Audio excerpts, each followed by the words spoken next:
Okay, so if this is not the case, I'm going to start now with a very short repetition of some of the basic concepts of probability theory. So I expect that you actually know those things.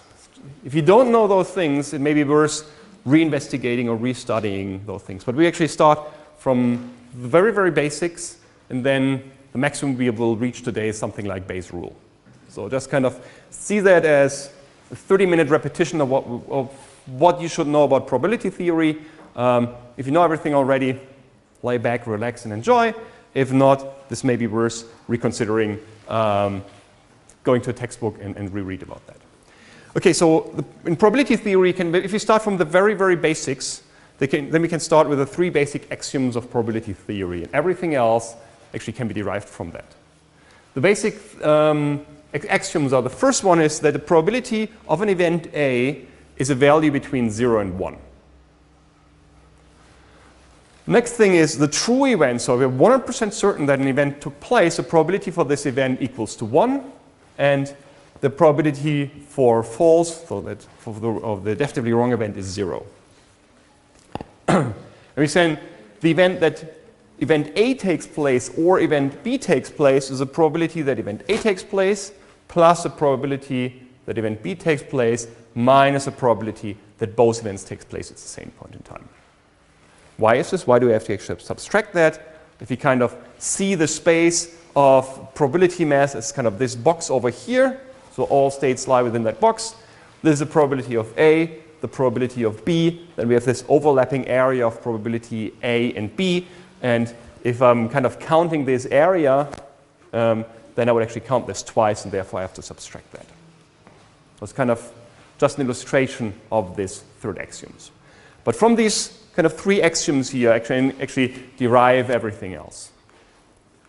So we can, for example, using the axioms to derive what's the probability of a negative event. So what is kind of, this means not. So what's the estimate what's the probability of not A? You can start with saying the probability of, what is the probability of A or not A? And I simply take the definition, so axiom 3, says the probability of A, the probability of not A, and the probability that A takes place and A doesn't take place. What I now can do is I can replace 2 blocks. The first one is this one, the probability that event A takes place or that A doesn't take place. This is simply always the case. It always happens, because either A takes place or it doesn't take place. So this becomes the probability of true. Very similar over here, the probability that A takes place and A doesn't take place is impossible as long as we're not in quantum mechanics, maybe.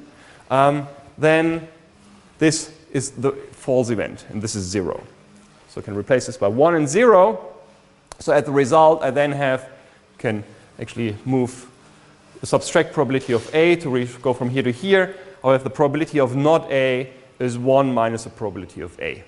So if I have an event A and I know the probability of the event A, the probability that the event doesn't take place is 1 minus the probability of event A.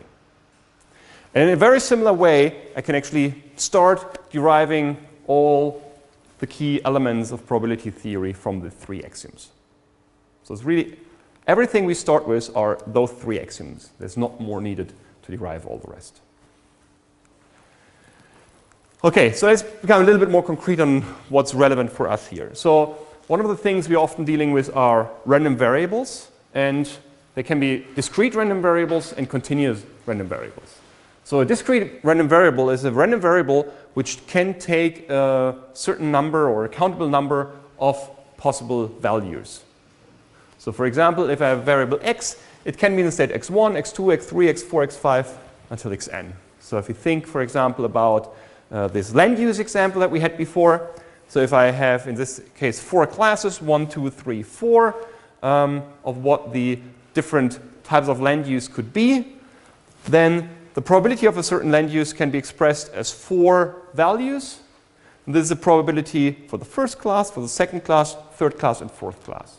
And if I have only those 4 classes, those probabilities should sum up to 1.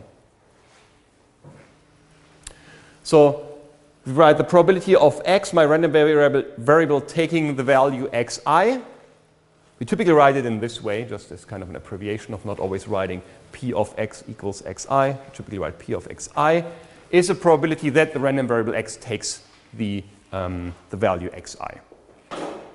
And then P is to be called a probability math function. Often this is a capital P, and if I'm in a continuous world, it's a small p.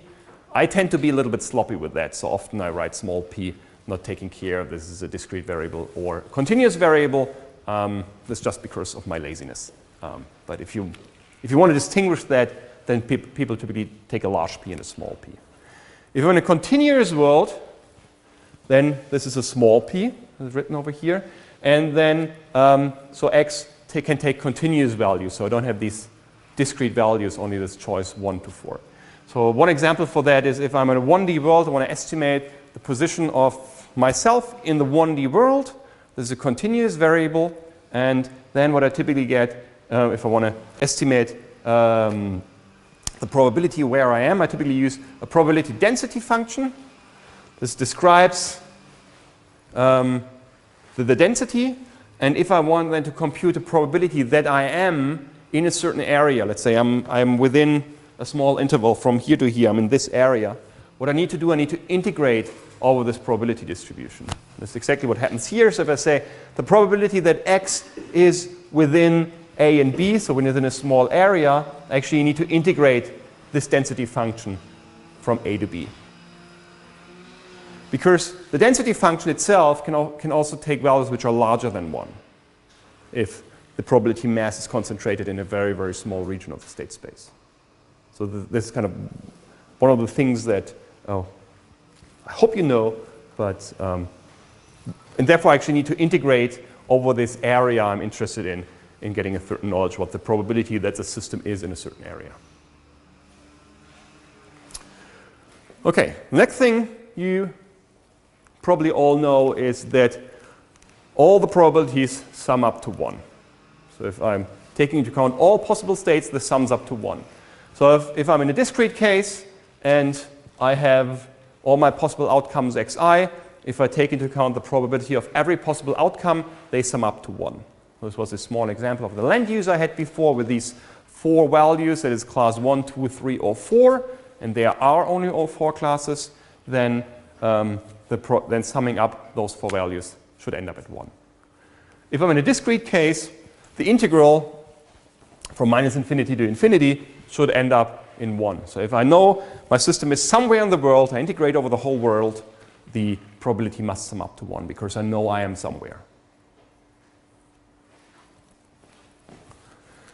Okay, so the next thing we typically have to take into account are joint probability distributions and conditional probabilities. So joint means I have 2 variables which occur together, and the conditional is that I have one variable, or the probability of one event, given that I know something about another variable, and how do they influence each other.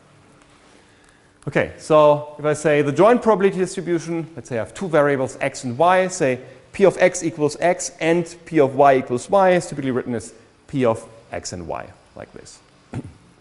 If those variables don't influence each other at all, so they're completely independent of each other, then in this case, I have p of x and y as a probability that x takes place times the probability that y takes place.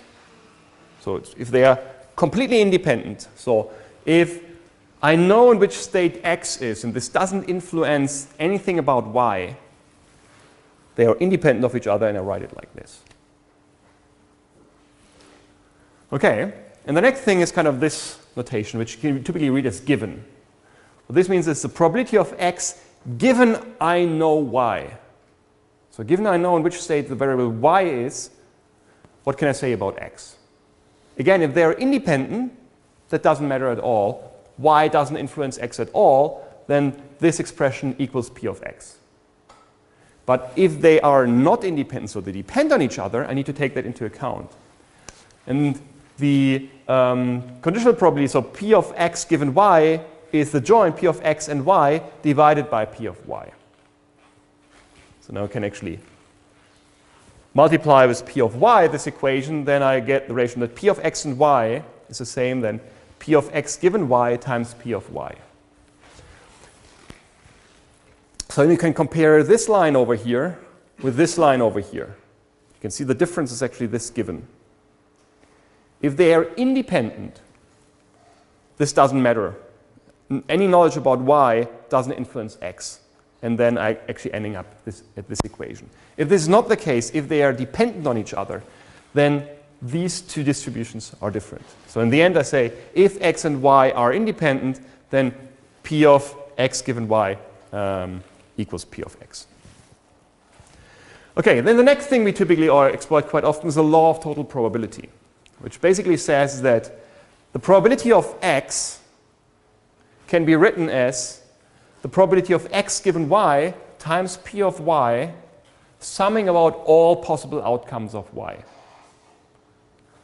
So let's say I have this conditional distribution and I have this distribution. I actually can recover p of x by simply summing over all possible outcomes of p of y. And it can do exactly the same in the continuous case. Okay, let's have a small example how this looks like for the discrete case. So I start with this one. This is my distribution. Let's say I have discretized states, which are those boxes over here, and the blue dots are the number of outcomes at which this has happened. So every dot, so this is kind of a 1, so this being in this state has a probability of 1. This is x, this is y, so y equals 1, y equals 2. I get kind of these distributions.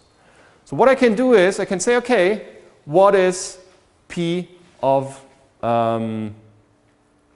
x, for example? In order to compute p of x, that's what we see down here, what do we need to do? We go to in a state p of x and sum over all possible values at which the others occur. So I basically take into account both here, ending up this distribution, those ending up this distribution, and I actually get this distribution. I can do the same for y and look over here, and I can also recover by taking p of x and y and dividing it by p of y for getting the conditional distribution, just by counting the elements I have in there. The next thing, which is very, very similar to the law of total probability, which we often use, is marginalization. Marginalization means I can say p of x can be written as p of x and y, so the joint, summing over all possible values of y. And just kind of by using this equation and the definition for so that this is p of x given y times p of y, I have the law of total probability. So if I would replace this expression by p of x given y times p of y, I directly end up at the law of total probability. So they are very, very closely connected.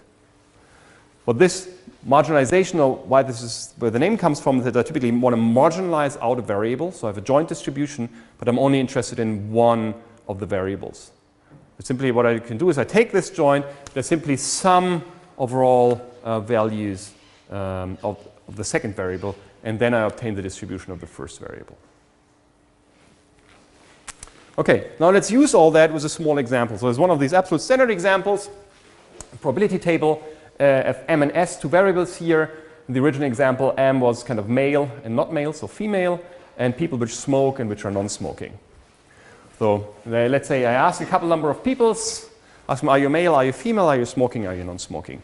Except assuming that I only have these four possible states. The first thing I can do is I can compute the sums. So I can sum up those values. So I would end up getting a 40 here and an 80 over here by just summing those different values up.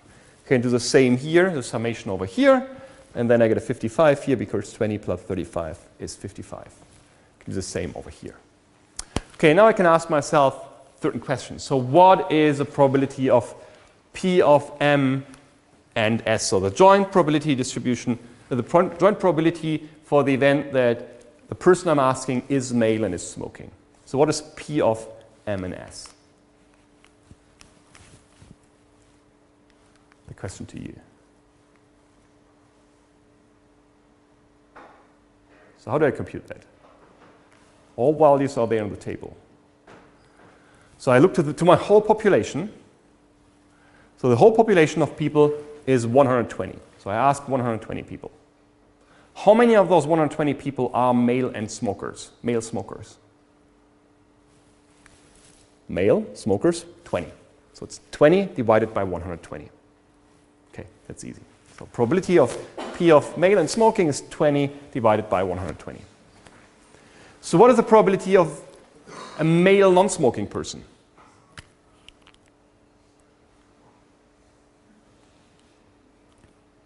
So the probability that I pick a random person out of my sample set, and how likely is that this person is a male non-smoker?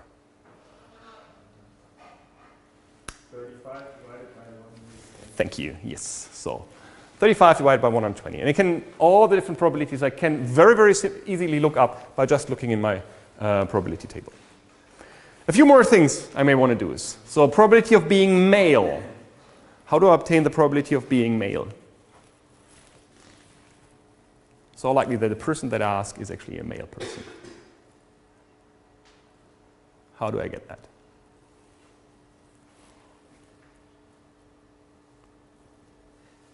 Again, I need to divide at some point by 120 because it's the overall population that I have.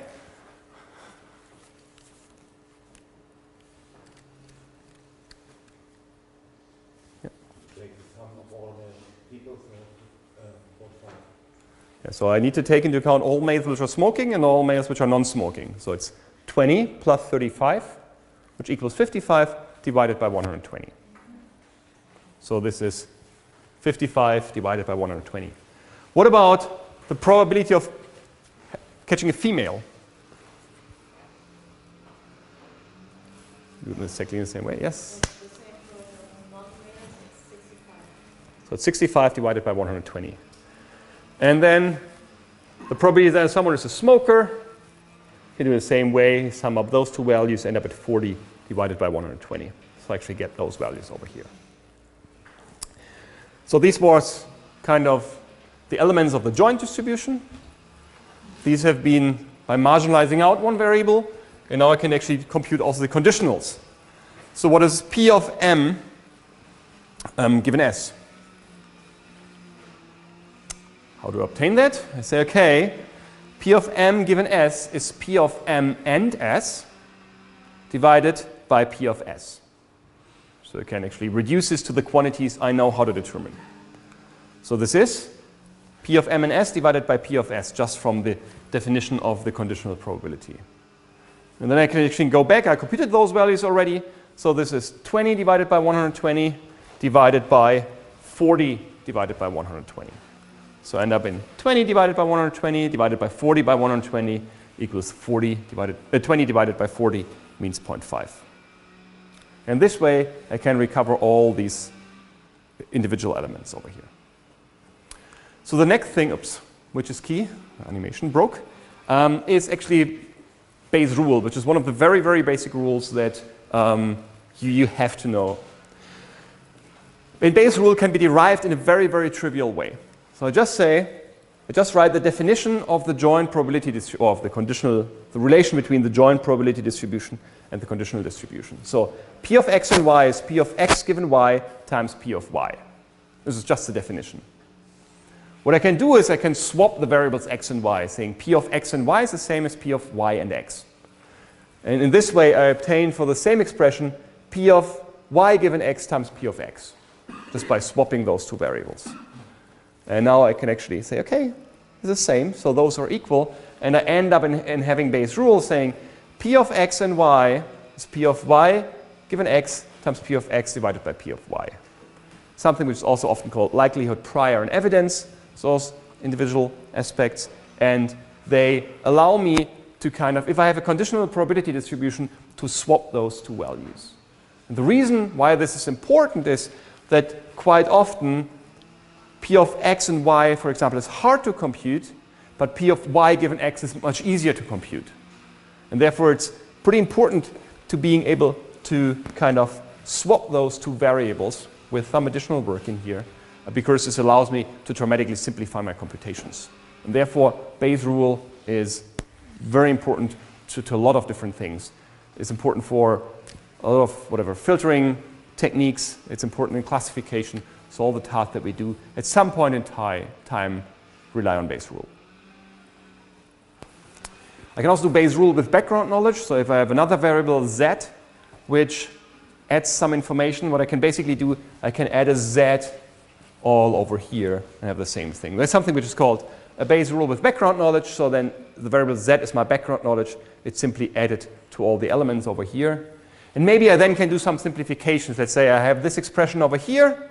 I turn it in this expression. Then I say, okay, whatever x alone is independent of z. So here the z goes away. And then this expression gets easier. These are some of the things that we can typically exploit. This is one of the things which is important and sometimes causes confusions is something which is called the conditional independence. So mixing the conditional probability and independence. So if you have two variables, p of x and y, and for those variables should hold that p of x and y given a variable z equals to p of x given z times p of y given z. This means that those x and y are independent of each other, but only if I know z. So this statement doesn't say x and y are independent. They're saying x and y are independent if I know in which state z is in. That's a pretty important distinction. And what this says is equivalent to p of x given z equals to p of x given z and y. So if they are independent given the knowledge of z, I can actually drop the variable over here. But only as long as I know z. If I don't know z, I would not be allowed to do that. And the important thing is that this does not mean, or not necessarily mean, that p of x and y is p of x and y. This would be the regular independence, or if you want to distinguish that, you also sometimes call it the marginal independence. So this is standard independence, that x and y are independent. This is not necessarily the same than the conditional independence, because the conditional independence requires to have knowledge about that. It's important to differentiate that. The other thing that I have here is a normal distribution that, of course, every one of you should know. So in the easy 1D world, Gaussian distribution, the important thing, it can only represent one mode. Even if I go to multiple dimensions, for example, 2 dimensions or 3 dimensions, then at the same thing, I have only a single mode. And we can extend that, of course, to an arbitrary number of dimensions. We're not limited to 3, 4, 5, 6, 7, to a large number of dimensions. But the important thing is they only have one single mode. And this is a key limitation for a lot of applications, especially those where we have multiple possible states, and then we need a multimodal distribution. One simple way of fixing that is saying, okay, I don't take one Gaussian, I take multiple Gaussian and sum them up. And then I end up in having something which is called the Gaussian mixture model, or Gaussian mixture, which is a sum of multiple Gaussian distributions. If I have, for example, 3 Gaussian distributions over here, and I simply sum them up, for example, with a weight, these are weights, then I can get this type of probability distribution. And here I have kind of one mode here, so I kind of have this weirdly shaped distribution over here. I can simply generate that by having a sum over Gaussian distributions with, this is simply a weighting factor, so in this case 0.5, 0.3, 0.2. And as in 1D, you can do in 2D, 3D, 4D, 5D, whatever. So this is kind of Gaussian mixture models. The Gaussian mixture models have the advantage that I'm able to represent multiple modes, but a lot of things I can do with a single Gaussian, I unfortunately cannot do with a Gaussian mixture anymore.